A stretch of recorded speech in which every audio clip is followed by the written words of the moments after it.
The air in the executive boardroom on the 45th floor of the Burj Al Arab was cold enough to preserve meat. It was exactly how I liked it. Across the obsidian table sat 3 men who controlled the shipping lanes of the Persian Gulf. They were sweating, but it had nothing to do with the temperature.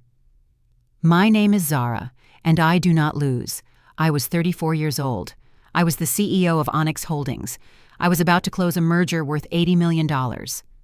The lead negotiator slid the contract toward me. His hand trembled slightly.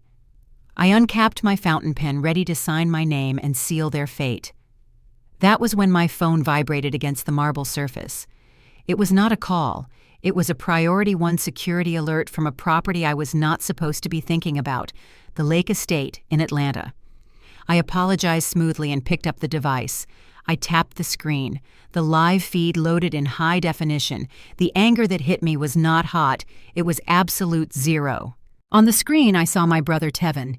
He was standing at the main gate of my private sanctuary, a place I had bought under a shell company to keep it hidden from the very people now assaulting it. Next to him, a man in blue coveralls was drilling into the electronic lock mechanism. And there was Charmaine, my mother. She was pointing a manicured finger at the heavy iron gates. I turned up the volume on my phone.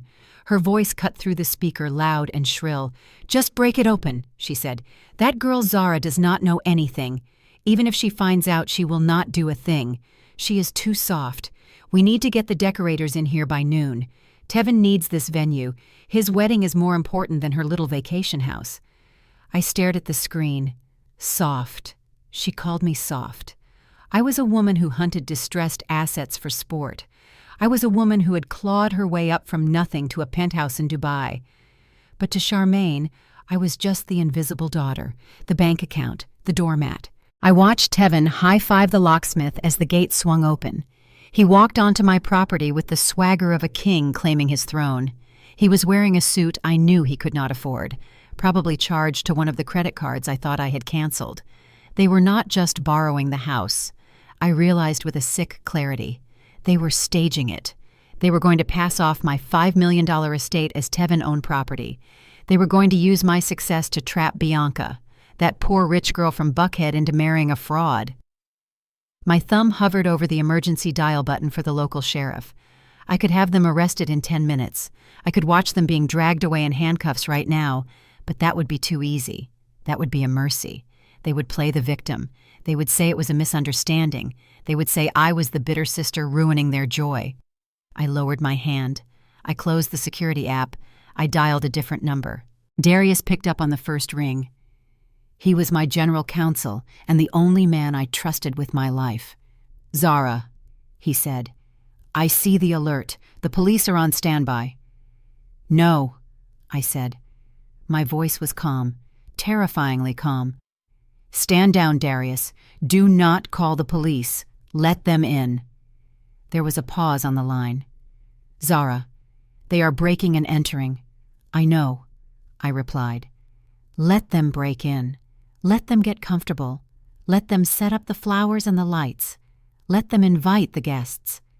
I want them to think they have won. I want them to feel safe. Because when I pull the rug out from under them, I want them to fall from a very great height.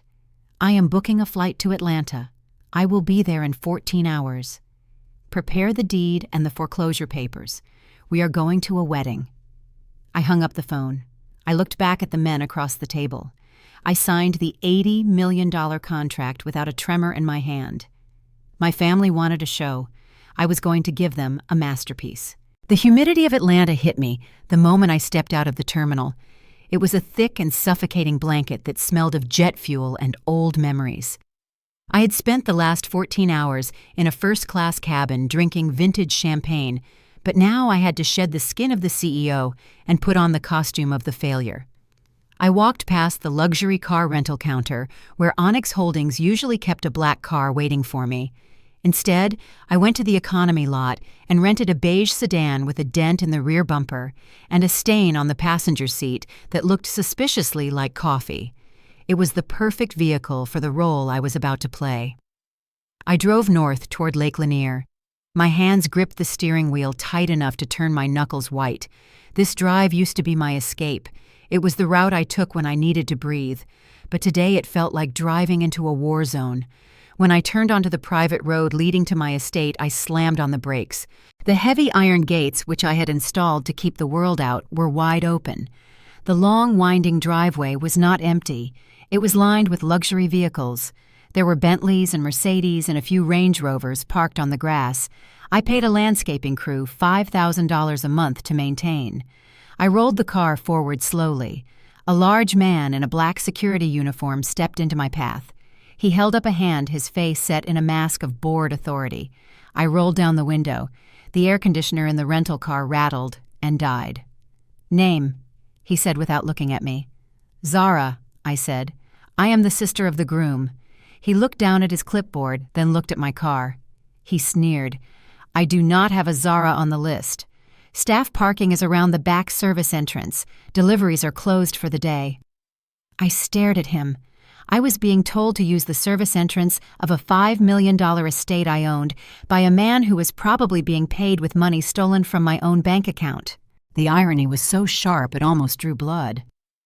"Call Tevin," I said, my voice flat. "Tell him his sister is here." The guard sighed, rolling his eyes, but he tapped his earpiece. A moment later, he waved me through with a dismissive flick of his wrist. I drove up the hill and parked the beat-up sedan next to a gleaming white Rolls-Royce. I stepped out, smoothing the wrinkles from my beige trench coat. I had chosen it carefully. It looked tired. It looked cheap. It looked like the wardrobe of a woman who had given up. The front door of my house opened. Tevin stepped out. He paused on the top step, posing as if photographers were already watching him. He was wearing a tuxedo that I recognized immediately. It was a Tom Ford design. I knew because I had seen the charge on my American Express card 3 days ago for $6,000. He looked handsome in that superficial way that had charmed our mother since he was a toddler. But to me, he just looked like a thief in a stolen suit. He jogged down the steps, his smile tight and fake. "Zara," he hissed, grabbing my arm and pulling me away from the entrance. "You are late, and look at you." He looked me up and down his nose, wrinkling in disgust. "You look like you just came from a shift at a diner. I told you this is a high-class event. The Whitmans are banking royalty. You cannot be seen looking like this." "I am tired, Tevin," I said, making my voice small. The flight was long. "Well, try to look less pathetic." He snapped, adjusting his cufflinks. "Listen to me. Bianca and her parents are inside. Do not say you are my sister. It is too complicated to explain why you look like this, while I look like this. I told them you are the property manager. You are here to fix a plumbing issue and keep an eye on the house. Just nod and smile and try to stay invisible. Do not embarrass me, Zara. This is my big break." I looked at him. The property manager. He was demoting me to staff in my own home. I nodded, keeping my eyes on the ground. "Okay, Tevin, whatever you say." "Good." He patted my cheek, a condescending gesture that made my skin crawl. "Go find something to clean." He turned and walked back toward the house. I watched him go, but I did not follow him inside. My eyes caught movement in the side garden near the trellis of climbing roses. I stepped into the shadow of a large oak tree and watched. Tevin did not go back to his fiancée. Instead, he walked around the corner of the house to a secluded bench where a man was waiting for him. The man was short, sweating, and wearing a suit that was too shiny. He held a thick folder in his hands. I recognized the type immediately. He was a bottom-feeder real estate broker, the kind who specialized in quick cash deals and no questions asked. I crept closer, moving silently through the landscaping I had designed. I hid behind a hedge of hydrangeas and listened. "I need the cash by Monday." Tevin was whispering, his voice urgent. "The wedding is tomorrow. Once we are married, we are flying to Brazil for the honeymoon. I am not coming back. You understand, I need the wire transfer to hit the offshore account before the plane lands." The broker flipped through the papers. "The deed looks good, Tevin, but the price is low. $2 million for a property worth $5 million. You are practically giving it away. I told you I need speed, not value." Tevin snapped. "Just get it done." I forged the signature perfectly. "My sister is a ghost. She never comes here. By the time she figures out the house is sold, I will be on a beach in Rio with $500,000 and a new identity." I froze. The coldness in my chest spread to my limbs. He was not just using the house for a party, he was selling it. He was going to sell my sanctuary for pennies on the dollar, steal the cash, and abandon his new wife and our parents to deal with the fallout. He was going to burn everything down on his way out the door. The broker handed him a pen. Tevin signed the document against his knee. I watched the ink dry on the fake deed. I took a photo with my phone, zooming in on the broker face and the document. I backed away silently. Tevin thought I was the failure. He thought I was the property manager. He had no idea he had just handed the property manager the evidence to send him to prison for 20 years. I walked back to my dented car. I did not go inside to clean. I had a phone call to make. The sun dipped below the horizon, painting the sky in violent shades of purple and orange. The rehearsal dinner was in full swing on the pool deck of my estate. It was a scene of grotesque opulence. White linen tablecloths fluttered in the breeze. Crystal stemware sparkled under the string lights.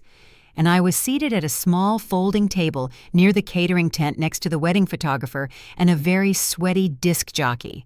There was no place card with my name. There was just a sticky note attached to the back of the chair that read staff. I poked at a dry piece of chicken with my plastic fork. I watched my family at the head table. They were laughing. They were drinking vintage wine that I knew was from my private cellar. They looked like royalty. I looked like the help. Bianca glided toward my table.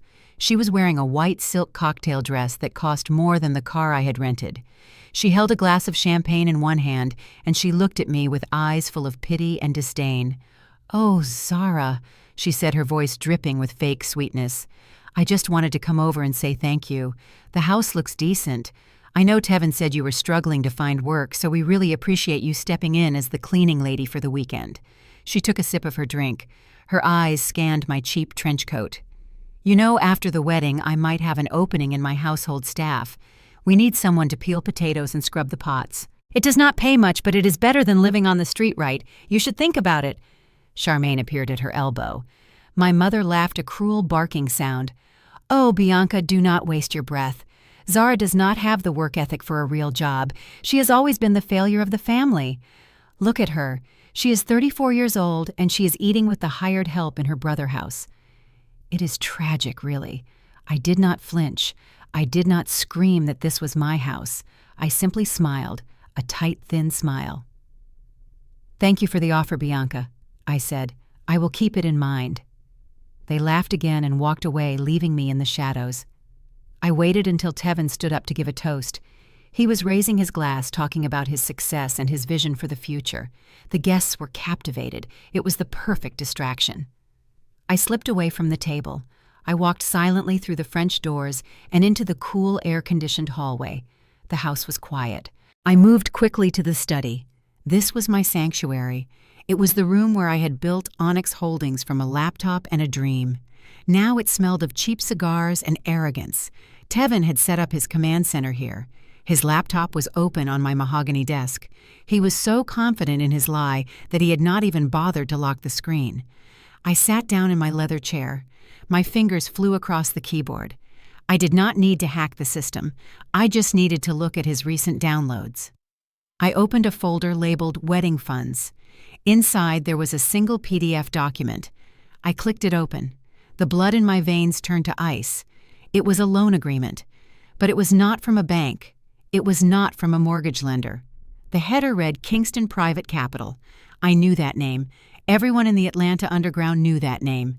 Kingston was not a banker. He was a shark.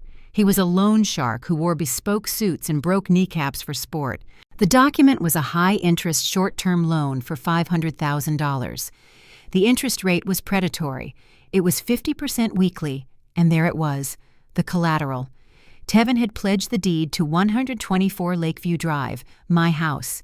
He had forged my signature on a quitclaim deed transferring the property to himself, and then used that fake title to secure the loan. I scrolled to the bottom. The due date was tomorrow at midnight. If the full amount plus interest was not paid by the time the clock struck 12, Kingston took possession of the property. Tevin was playing a dangerous game. He was betting everything on the Whitmans writing him a check or the broker selling the house before Kingston came to collect. He was trying to outrun a tiger while holding a stake. I pulled a flash drive from my pocket. I copied the file. I also found a folder of emails between Tevin and the broker discussing the quick sale. I copied those too. I stood up. I looked around the office one last time. Tevin thought he was a businessman. He thought he was closing a deal. He had no idea he had just signed his own death warrant. And tomorrow I was going to introduce him to the executioner. The neon sign above the heavy steel door flickered in the humid Atlanta night, reading The Velvet Room. It was a private club located in the basement of an abandoned textile factory in the West End. This was not the kind of place where you made reservations. This was the kind of place where you made deals that the law did not touch. I adjusted the lapels of my white suit. I had changed out of the property manager costume. Tonight I was wearing armor. I walked past the line of people waiting to get in. The bouncer, a man with a neck as thick as a tree trunk, stepped into my path. I did not stop. I simply held up my phone, displaying a digital invite code that Darius had procured 5 minutes ago. The bouncer glanced at it, his eyes widening slightly. He stepped aside and opened the door. The air inside was thick with cigar smoke and heavy bass. I scanned the room. In the back corner booth sat Kingston. He looked exactly like his reputation. Dangerous. He was wearing a bespoke purple suit and sipping a dark amber liquid. 2 bodyguards stood behind him like stone pillars. I walked straight to the booth and sat down opposite him. I did not ask for permission. Kingston looked up. His eyes were cold and dead like a shark. "You have 30 seconds to explain why you are breathing my air," he said, his voice a low rumble. "I am here to save you $500,000. I said, placing a black folder on the table. Kingston raised an eyebrow. He gestured to one of his guards, who stepped forward and opened the folder. Inside was the certified deed to my lake house and the forensic report on the forgery. "Your borrower, Tevin, forged the deed to secure his loan." I said, my voice steady and professional. "He does not own the property." "Oh." "I do. The collateral is worthless. If you try to foreclose tomorrow, you will be tied up in litigation for years. You will get nothing." Kingston stared at the documents. His jaw tightened. He looked at me with a new, dangerous intensity. "You are the sister, the property manager. I am the owner," I corrected. "And I have a proposition." Kingston leaned back. "Talk. I want to buy the debt," I said. "I will wire you the full principal plus 20% interest right now. In exchange, you sign the note over to me. I become the creditor. I become the lien holder." Kingston laughed. It was a dry, humorless sound. "You want to buy your brother debt. You want to save him." "No," I said, my eyes locking with his. "I want to own him." Kingston studied my face for a long moment. He saw the coldness there. He saw the resolve. He nodded slowly. A slow, appreciative grin spread across his face. "I like you," he said. "You are a predator. We have a deal." I pulled out my phone and authorized the transfer. $600,000 left my account. It was a lot of money, but the look on Tevin's face tomorrow would be priceless. "One more thing," I said, standing up. "I need you to make a personal appearance tomorrow, at the wedding." Kingston checked his phone, confirming the transfer. He looked up, his grin widening. "To break his legs." "No," I said, smoothing my suit jacket, "to introduce him to his new landlord." I drove back to the estate under the cover of darkness. The iron gates were still open. The lawn had been transformed into a construction zone of luxury. A massive stage was being erected near the edge of the lake. The centerpiece was a 20-foot LED screen designed to broadcast the triumph of the Wellington family to their guests. I parked my rental car in the shadows and walked toward the audiovisual tent. The crew was working in hushed tones. They looked exhausted. A young technician sat behind a bank of monitors, his face bathed in the blue glow of the control panel. He looked up as I approached. "I am the property manager," I said, my voice brisk and authoritative. "Tevin asked me to upload the final version of the wedding presentation. There was a corruption issue with the audio on the file he gave you earlier."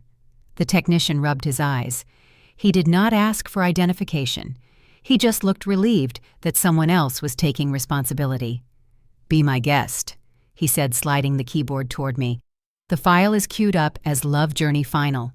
I sat down. My fingers hovered over the keys. I located the file Tevin had prepared. It was a montage of photos set to cloying romantic music. It was a lie packaged in high-definition pixels.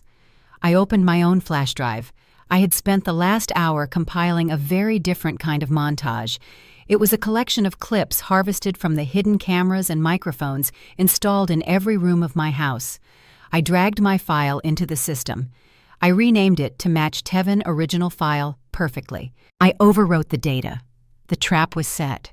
I watched a preview of the first clip on the small monitor to ensure the audio levels were correct. The image was crisp. It showed Charmaine sitting in my living room holding a glass of my vintage wine. Her voice came through the headphones crystal clear. "Those Whitmans are nothing but a stupid gold mine," she was saying to my father. "Once Tevin secures the marriage license, we will drain them dry. That girl Bianca is so desperate for love she will sign anything." I clicked to the next clip. It was Tevin talking to his broker in the garden. "I am not staying married to her," he sneered. "As soon as I get the dowry and the house sale goes through, I am filing for annulment from Brazil. She is just a means to an end." I closed the program. The technician gave me a thumbs up. I walked away from the tent and entered the main house through the service door. The hallway was silent. I walked past the guest suites. I could hear the soft rhythm of breathing. My parents were sleeping in my master bedroom. Tevin was sleeping in the VIP suite. They were resting peacefully in the comfort of a home they believed they had stolen. I stood outside the door to my own bedroom. I listened to the sound of my mother snoring. I waited for a flicker of guilt. I waited for the old instinct to protect them to rise up in my chest. But there was nothing. The girl who had waited at the train station was gone. In her place was a woman who understood that mercy is a currency too expensive to spend on thieves. I walked back out into the night, ready for the sun to rise on their destruction. The afternoon sun bathed the lake estate in a golden hue that cost $50,000 in floral arrangements to perfect. The lawn was a sea of pastel silk and linen suits. The black elite of Atlanta had turned out in force to witness the union of the Whitman and Wellington dynasties. Or so they thought. I watched from the top of the stone staircase leading down to the garden. I was not wearing the beige trench coat today. I was not the property manager. I stepped onto the grass. The hush that fell over the crowd was immediate. I was wearing a white Alexander McQueen tuxedo suit that was tailored to within a millimeter of my life. It was a violation of wedding etiquette to wear white, but I was not a guest. I was the owner. On my wrist, the diamond bezel of my Patek Philippe Nautilus caught the light, sending shards of fire dancing across the crowd. I walked with the slow, predatory grace of a panther entering a pen of sheep. Tevin spotted me from the altar where he stood next to the officiant. His face went the color of old ash. He abandoned his post and marched down the aisle to intercept me, his hands balling into fists. "What are you doing?" He hissed, his voice low and trembling with rage. "You are supposed to be in the kitchen. Get out. Get out before I have security drag you out. You are ruining everything." I adjusted my cufflink coolly. "I am not going anywhere, Tevin," I said, my voice smooth as glass. "I decided to attend the festivities. After all I paid for them. Security." Tevin signaled to a guard. "Remove this woman. Wait." A voice cut through the tension. Bianca stood at the top of the aisle. She looked stunning in her Vera Wang gown, but her eyes were fixed on me. She walked down the steps, ignoring her bridesmaids. She stopped in front of me, looking at the suit, the watch, the shoes. She was shallow, but she knew quality. "You look different," Bianca said, her eyes narrowing. "Who are you really? You are not a property manager. Property managers do not wear Patek Philippe." I smiled. A cold, sharp expression. "You are very observant, Bianca. Much smarter than my brother gives you credit for." Tevin stepped between us, panic sweating through his makeup. "She is nobody, Bianca. She is just acting out. She stole those clothes. I will handle this." Before he could touch me, a heavy thud echoed from the main house doors. The guests turned. The music faltered. Standing in the doorway was Kingston. He was flanked by 3 men who looked like they ate concrete for breakfast. Kingston was wearing a purple silk suit that clashed violently with the wedding decor but screamed power. Tevin looked like he was about to vomit. The guests began to whisper. A man like Kingston did not belong at a Whitman wedding. "Who is that Tevin?" Bianca asked, her voice shrill. "It is just an investor." Tevin stammered, his lies crumbling. "A silent partner. I will go talk to him." Kingston did not wait. He walked down the aisle, his heavy boots crushing the white rose petals. He did not look at Tevin. He looked at me. He winked. Then he walked past the groom, past the bride, and stepped directly onto the stage, taking his place next to the microphone stand. The play had begun. I walked up the stairs to the stage. The sound of my heels on the wooden platform was like a gavel striking a bench. I reached out and took the microphone from the trembling hand of the officiant. Tevin stood frozen next to me. He looked like a deer caught in the headlights of a semi-truck. He opened his mouth to speak, but no sound came out. "Excuse me, everyone." My voice boomed over the speakers. It was calm. It was deadly. My brother Tevin seems to have forgotten his manners. He forgot to introduce me properly. I am not the property manager. My name is Zara.